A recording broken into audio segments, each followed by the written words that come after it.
Good morning, students of standard 9. Welcome in episode 2. Okay? जैसा कि मैंने आपको एपिसोड 1 में फिजिक्स के फर्स्ट चैप्टर मोशन को स्टार्ट किया था और उसमें कुछ टॉपिक को मैंने डिस्कस किया था। जैसा आप लोगों को याद होगा, फर्स्ट टॉपिक था रेस्ट एंड मोशन और सेकेंड टॉपिक मैंने आपको डिस्कस किया था scalar quantities and vector quantities. Okay, तो आज हम वहां से आगे की तरफ मूव करते हैं और नेक्स्ट टॉपिक की बात करते हैं। हमारा नेक्स्ट टॉपिक है इस चैप्टर का डिस्टेंस। ओके, तो first of all try to understand what is distance. Okay, distance that means the total path length covered by an object during a given time is called distance. Okay, the total path length covered by an object during a given time interval is called distance. Okay, that means कहने का मतलब जो किसी भी object के द्वारा actual में तय किया गया जो डिस्टेंस है वही वो डिस्टेंस कहलाता है। जो लेंथ है, जो जाने में जो लेंथ कवर किया, that is called its actual distance. Okay, distance does not depend upon the direction of motion. That means distance की जब बात करते हैं तो वहां पे ऑब्जेक्ट किस डायरेक्शन में जा रहा है इससे कोई लेना देना नहीं है। As for example, suppose that Rahul walks 5 kilometre in the morning. That means Rahul जो है वो 5 किलोमीटर चलता है।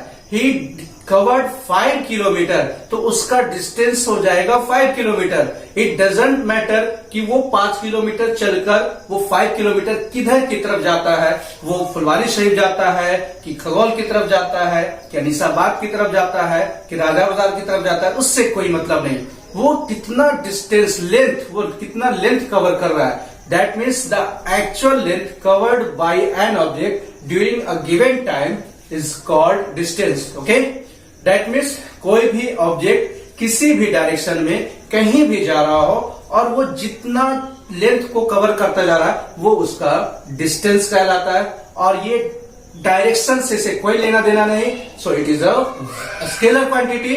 I have told you that about scalar quantities, those quantities which have only magnitude, it does not any direction. Okay, in distance there is no mention of direction, only discuss about its magnitude. So we can say that distance is a scalar quantity. Okay, and distance is represented by a small s, capital S or a small d.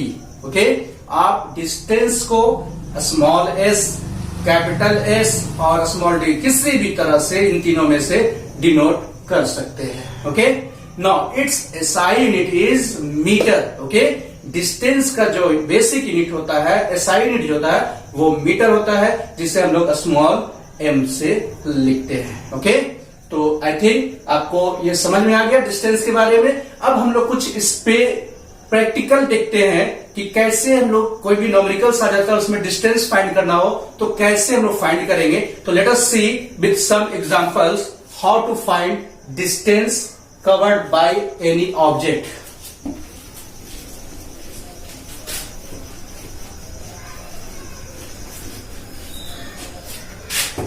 See here, suppose that this is a given figure starting from A, B, C, D.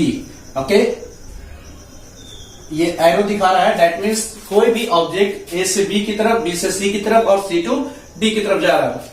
Suppose that the length of A B is 8 metre, B C is 10 metre and C D is 11 metre.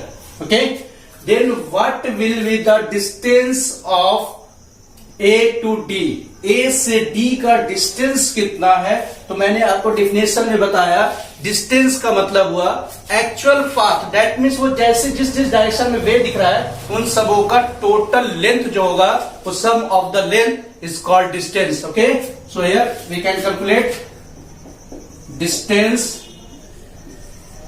Of A to D.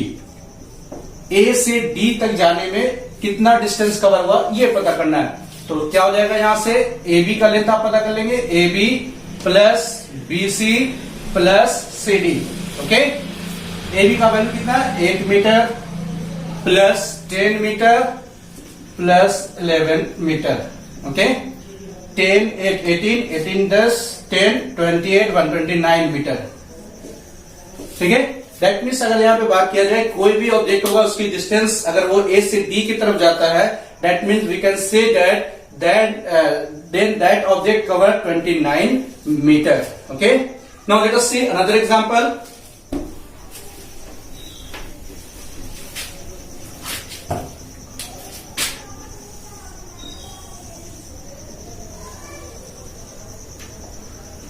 A, B, C. Okay, this is suppose that 8 meter, this is 15 meter, and this is 12 meter. Okay, then what is the distance from A to A?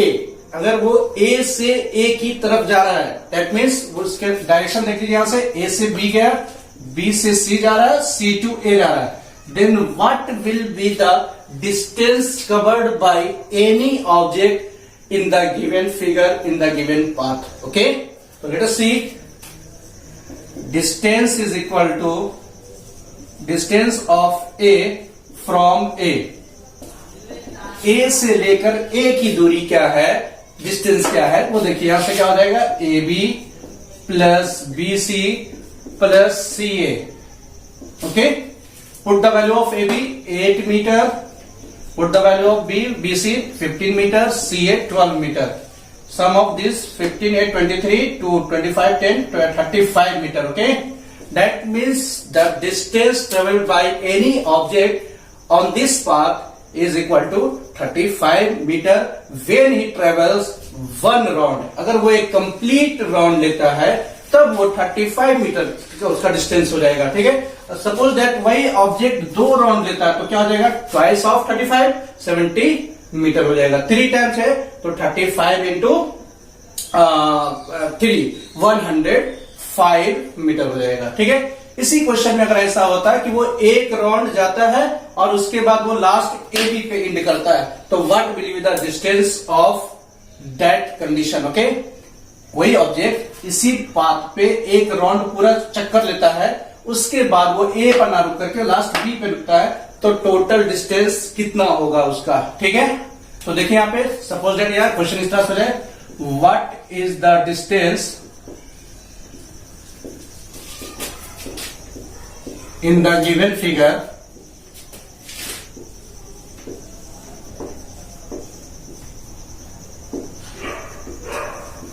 when any object travels one round of the total path and end at point B, है ना, B पर जाकर वो अपना चलना रोक देता है, तो उसका एक कंप्लीट राउंड के बाद B पर जाकर वो रोकता है, तो टोटल डिस्टेंस कितना हो जाएगा वो आपको पता करना है यहाँ पे। ठीक है, स्टार्टिंग कहां से लिया है, A से, तो distance of A from B, A से B अगर बोलते तो सिर्फ ये हो गया 8 मीटर, बट यहाँ पे क्या है, एक राउंड लेने के बाद, यहां पे आप ब्रैकेट में मेंशन कर दीजिए आफ्टर 1 राउंड, कितना हो जाएगा इसका लेंथ। पहले तो वो ए बी जाएगा, फिर वो बी सी की तरफ जाएगा, प्लस वो सी ए की तरफ जाएगा, फिर उसके बाद वो एक राउंड और यहाँ पे एक बी ए बी का लेगा, वो ए बी है ना, फाइनल उसे बी पे जाना है। तो पुट कर दीजिए, ए बी का वैल्यू कितना 8 metre, B C value 15 metre, C A 12 metre and AB once again 8 meter. That means total distance covered by the object is 15 8 23 12 35 8 43 meter. इस कंडीशन में ऑब्जेक्ट ने 43 मीटर डिस्टेंस कवर किया। Okay, now let us see another example in circular path.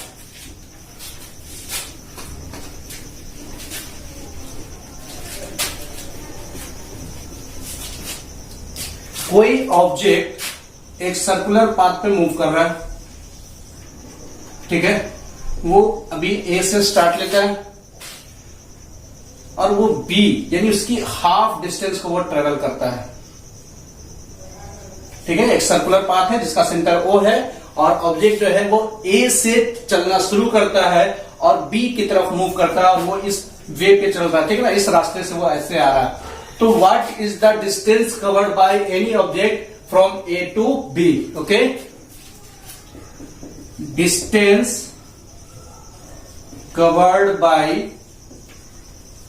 Any object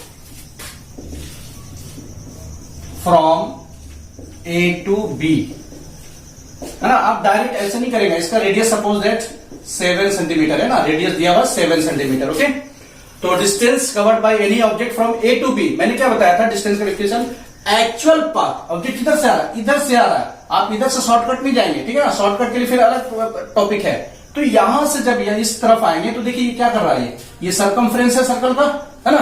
तो circle का circumference क्या होता है? 2πr, और वो कितना उसका डिस्टेंस जा रहा है? आधा जा रहा है, हाफ पोर्शन जा रहा है। That means half into circumference of the circle, half into circumference of the circle, half, you know circumference of the circle is equal to 2πr, 2πr, 2 cancel out, pi का value आप रखो 22/7 into are दिया हुआ radius 7, that means 22 centimetre. तो वो object जो है इस पाथ पे कितना डिस्टेंस ट्रेवल किया? 22 सेंटीमीटर। ओके, नाउ अब वही ऑब्जेक्ट अगर वो कंप्लीट एक राउंड चक्कर लगाता है तो क्या होगा? Distance covered by an object in one round in the given figure is equal to क्या हो जाएगा? टोटल सरकमफ्रेंस है ना, 2πr, 2 इंटू 22/7, आर का वैल्यू 7 दिया हुआ, 7 cancel out, 22 to the 44 centimetre.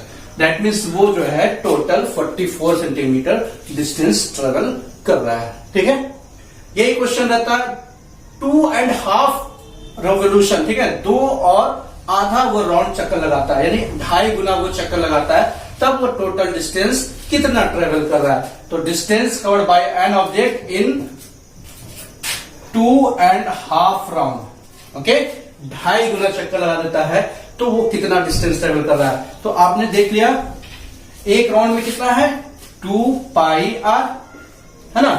पहले आप फोल की बात कीजिए, कितना पार्ट है? 2 पार्ट है, तो ट्वाइस कर दीजिए, 2 राउंड लिया, एक राउंड यहां से गया, फिर एक राउंड यहां से गया, 2 राउंड हो गया, तो 2 into 2πr plus half round फिर यहां से आ गया यहाँ, है ना।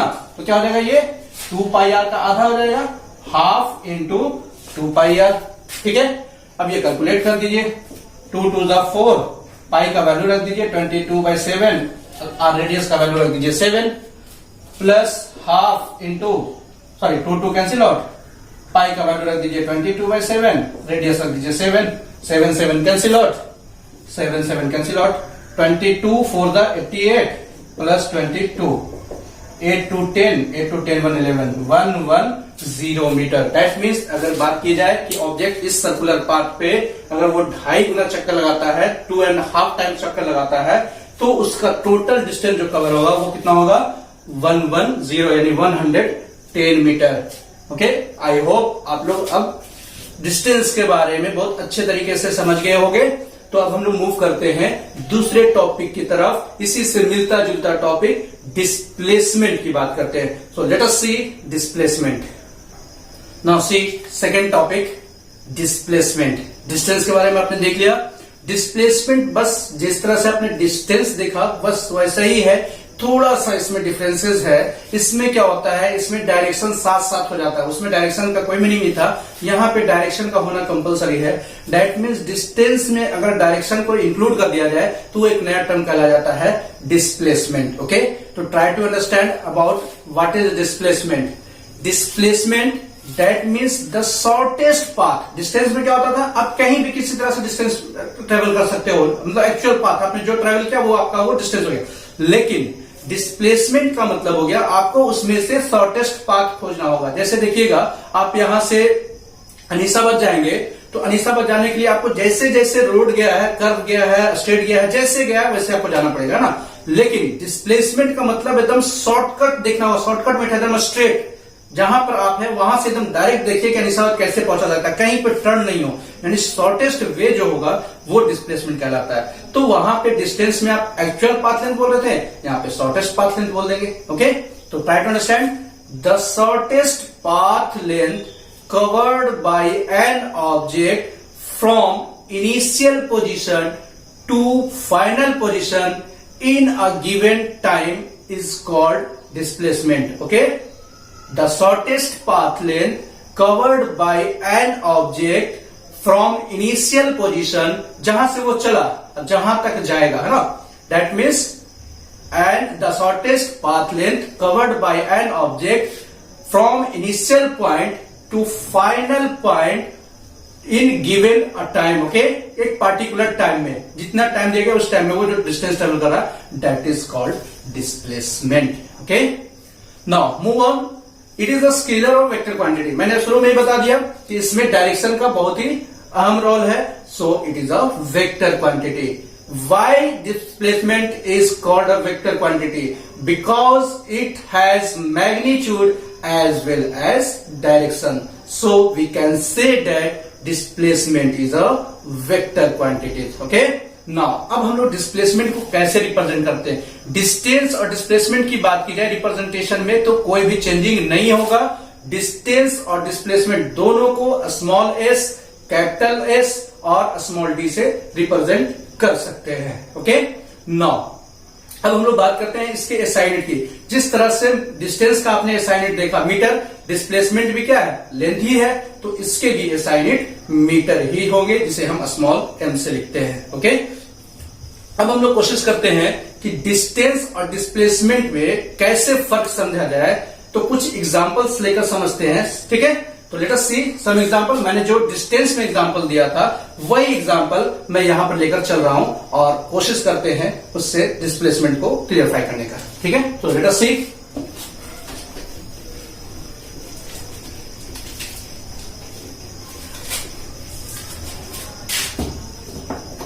पहला मैंने एग्जांपल दिया था इस तरह का, है ना, कोई एक ऑब्जेक्ट है, ए से बी, बी से सी, सी से डी, यहां से वो डिस्टेंस ट्रेवल किया, ए से डी जा रहा है ना। अब इसका लेंथ जो था मुझे याद नहीं, बट एक सपोज कर लेता हूं 8 मीटर, इसको 6 मान लो, 6 मीटर, 8 मीटर।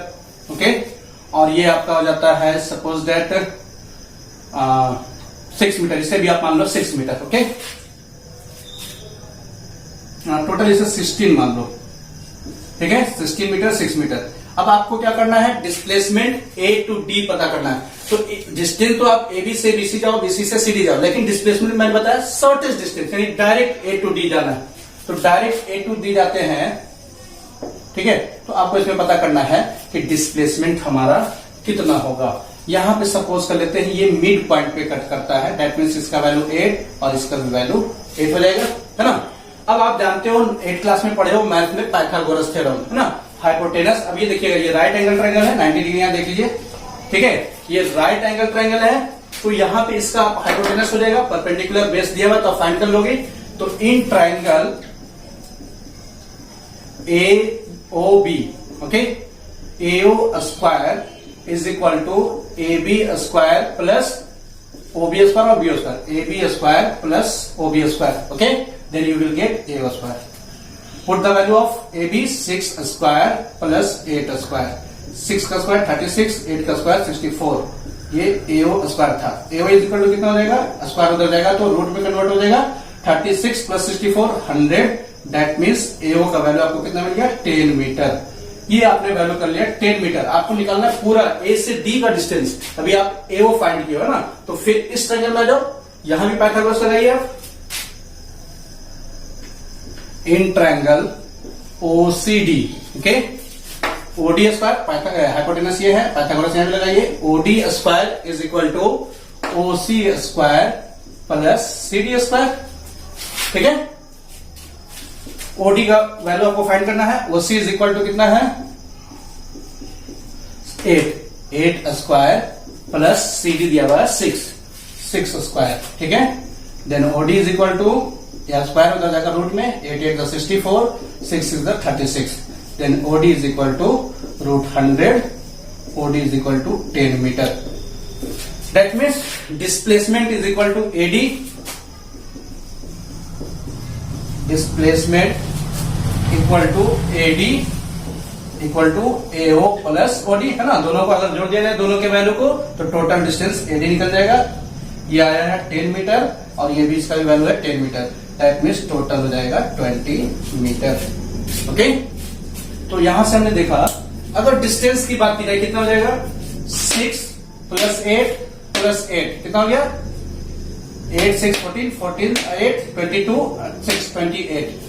तो डिस्टेंस यहां पर क्या देख रहे हैं 28 और डिस्प्लेसमेंट हमारा है 20 मीटर। तो इससे एक पॉइंट कंक्लूजन निकलता है कि डिस्प्लेसमेंट का जो वैल्यू होगा वो हमेशा डिस्टेंस से छोटा होगा, ये तो कंफर्म है इससे, है ना। लेकिन आगे चलकर देखेंगे कि डिस्प्लेसमेंट और डिस्टेंस कभी कभी इक्वल भी हो जाते हैं, डिस्प्लेसमेंट कभी कभी जीरो भी हो जाते हैं, लेकिन डिस्टेंस किसी भी कंडीशन में डिस्प्लेसमेंट से छोटा नहीं होगा।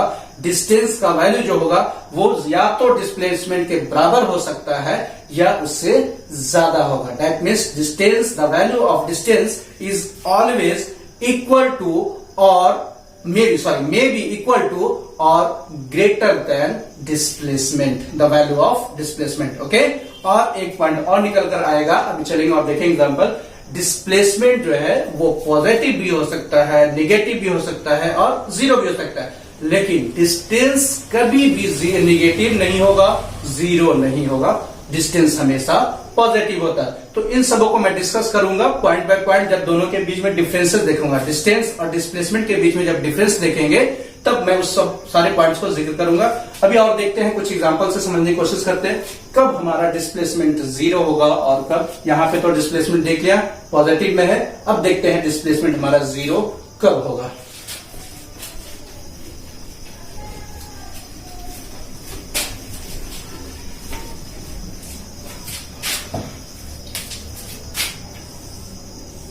इस तरह का मैंने एग्जांपल बताया था डिस्टेंस में। सेकंड एग्जांपल सेम उसी तरह से देखिए, उसमें भी क्या था, ऑब्जेक्ट जो है ए से चला और ए की तरफ मूव कर रहा है, तो वो कितना डिस्टेंस ट्रेवल करता है। यहां पे सेम क्वेश्चन है, यहां पे बस फर्क ये हो जाएगा कि वो कितना डिस्प्लेसमेंट ट्रेवल करता है।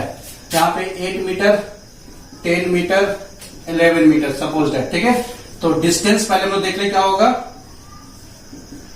Distance from beginning to ending A to A B plus B C plus C A B का वैल्यू कितना है 8 metre plus B C 10 metre plus 11 metre, 10 8 18 29 metre. तो डिस्टेंस मैंने यहां पे देखा 29 मीटर। और लेकिन डिस्प्लेसमेंट की बात करते हैं, वर्ड से समझने की कोशिश किया। डिस्प्लेस यानी अपनी जगह से हटकर दूसरी जगह जाना, तभी वो डिस्प्लेसमेंट का कुछ मीनिंग निकलता है। यहां पे क्या है क्वेश्चन में, ऑब्जेक्ट ए से चला और चलता हुआ फिर ए पे पहुंच गया, दैट मीन्स उसने अपना डिस्प्लेस किया ही नहीं, जिस पॉइंट पे था उसी पॉइंट पे चला आया। जो वो पाथ ट्रेवल किया वो तो मैं बता रहा हूं डिस्टेंस है, बट डिस्प्लेसमेंट क्या है, वहां जीरो है, वो अपना पोजीशन चेंज किया ही नहीं। जहां से स्टार्ट लिया, ए से स्टार्ट लिया था, फाइनल वो ए पे पहुंचा। तो इस कंडीशन में आप डायरेक्ट बोलेंगे कि डिस्प्लेसमेंट हमारा जीरो होगा। तो displacement is equal to here, वो किसी भी कंडीशन में कितना भी चक्कर लगा ले, कितना भी राउंड ले ले, अगर वो जहां से स्टार्ट किया है और वहीं पे एंड भी कर रहा है, तो उस कंडीशन में वो डिस्प्लेसमेंट उसका जीरो होगा, चाहे वो 2 राउंड ले चाहे 3 राउंड, उससे मतलब नहीं है। ठीक है, अब हम लोग देखते हैं कुछ और एग्जांपल सर्कुलर पाथ में।